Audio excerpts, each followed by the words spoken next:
ભરૂચ જિલ્લા માલધારી સમાજ ભરૂચ શ્રી કલેક્ટર શ્રીને આવેદનપત્ર આપવામાં આવેલા છે। માલધારી સમાજની અંદર ભરવાડ, નાનાભાઈ, મોટાભાઈ, ચારણ, આયર, ગઢવી આ તમામ માલધારી સમાજ હોય છે। માલધારી સમાજ એક પશુ પર નિર્ભરતો સમાજ છે।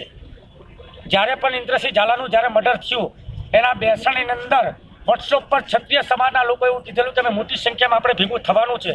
ગુજરાતના ગૃહમંત્રી પ્રદીપસિંહ જાડેજાને આ વાતની ખબર હતી। પોતે ક્ષત્રિય હતા, તે ક્ષત્રિયોને સહકાર આપી અને માલધારી સમાજ પર જુલ્મ ગુજાર્યો છે। એક ક્ષત્રિય થઈને ગૃહમંત્રી થઈને એક સરકારમાં રહી પોતે મંત્રી થઈને ભેદભાવ જેવું વેર રાખ્યું છે।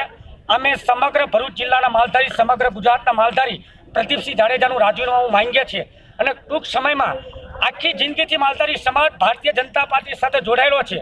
ગુજરાતની અંદર 12% વસ્તી માલધારી સમાજની છે। અત્યારે અમને એવું લાગી રહ્યું છે કે ભારતીય જનતા પાર્ટીને માલધારી સમાજની જરૂર નથી। હાલમાં પણ કાલે રાત્રે એક મર્ડર થયું છે સિવિલ હોસ્પિટલમાં। હાલમાં એક લાશ છે માલધારી સમાજની। 5,000 લોકો ત્યાં ઊભા છે। સરકારને માલધારી સમાજની કંઈ પડી નથી। જો સરકાર કે ભારતીય જનતા પાર્ટીના લોકો કે ઉપર ગાંધીનગરમાં બેઠેલા લોકો આ વાતનું ધ્યાન નહીં આપે તો આખા ગુજરાતની અંદરના પડઘા પડશે અને મોટી સંખ્યામાં માલધારી સમાજ એક આંદોલન સ્વરૂપે આખું આંદોલન ઊભું કરશે અને જરૂર પણ પડશે માલધારી સમાજની। અમે પાર્ટી સાથે ભલે જોડાયેલા હોય, પહેલો અમારો સમાજ હોય પછી પાર્ટી હોય છે।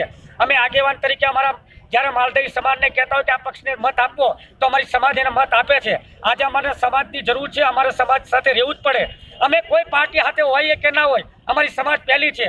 અમે પ્રદીપસિંહ જાડેજાને આ માધ્યમથી કહેવા માંગીએ છીએ કે તાત્કાલિક આના માટે એક્શન લો। જે પણ ક્ષત્રિય લોકો છે એ પણ વોટ્સઅપની અંદર ગમે તેવી ગાળો બોલે છે તો એમના પર ફરિયાદ દાખલ નથી કરતા। માલધારી સમાજના લોકો કોઈ પણ મેસેજ વાયરસ કરે તો એના પર ફરિયાદ દાખલ કરે છે।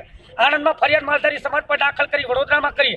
હાલમાં વડોદરામાં પણ ક્ષત્રિયના લોકો માલધારી સમાજને મારવા આવે છે તો આ પોલીસ શું કરે છે? અને પોલીસ પણ પડદાની પાછળ રહીને માલધારી સમાજની મારે છે ક્ષત્રિયો, છતાં પોલીસ જોઈ રહે છે। આ પોલીસ આના માટે અમે કલેક્ટરશ્રી રજૂઆત કરવા આવ્યા છે કે વિજયભાઈ રૂપાણીને, માન્ય વડાપ્રધાન શ્રી નરેન્દ્રભાઈને અમારા મેસેજ આપે અને આના પડઘા અને પ્રદીપસિંહ જાડેજા રાજીનામું નહીં આપે, માલધારી સમાજને સંરક્ષણ નહીં મળે, માલધારી સમાજનું આવું થતું રહેશે તો આખા ગુજરાતની નહીં આખા ભારત દેશની અંદર માલધારી સમાજ એનું આંદોલન કરશે। બીજું તમને કોઈ માલધારી સમાજ કોને કહેવાય? તમે બિહારમાં જાઓ તો યાદવ કહે, તમે રાજસ્થાનમાં જાઓ તો ગુજ્જર કહે, તમે મુંબઈમાં જાઓ તો ગવલી બોલે, તમે યુપીમાં જાઓ તો પાલ બોલે અને પંજાબમાં જાઓ તો તમને જાટ કે અને ગુજરાતમાં આવો તો તમને ભરવાડ કે। આટલી મોટી સંખ્યામાં છે એટલે ભરવાડ કંઈ નાની સંખ્યા નથી। અમારા આટલી મોટી સંખ્યામાં અમે આખા ભારત દેશમાં આના માટે મેસેજ કરીશું અને આખા માલધારી સમાજ આનો વિરોધ કરશે। અમે કલેક્ટરશ્રીને કહેવી છે કે પ્રદીપસિંહ જાડેજા તાત્કાલિક રાજીનામું આપે અને અમારા માલધારી સમાજને સંરક્ષણ મળે અને અમને ન્યાય મળે। ભારત માતા કી જય।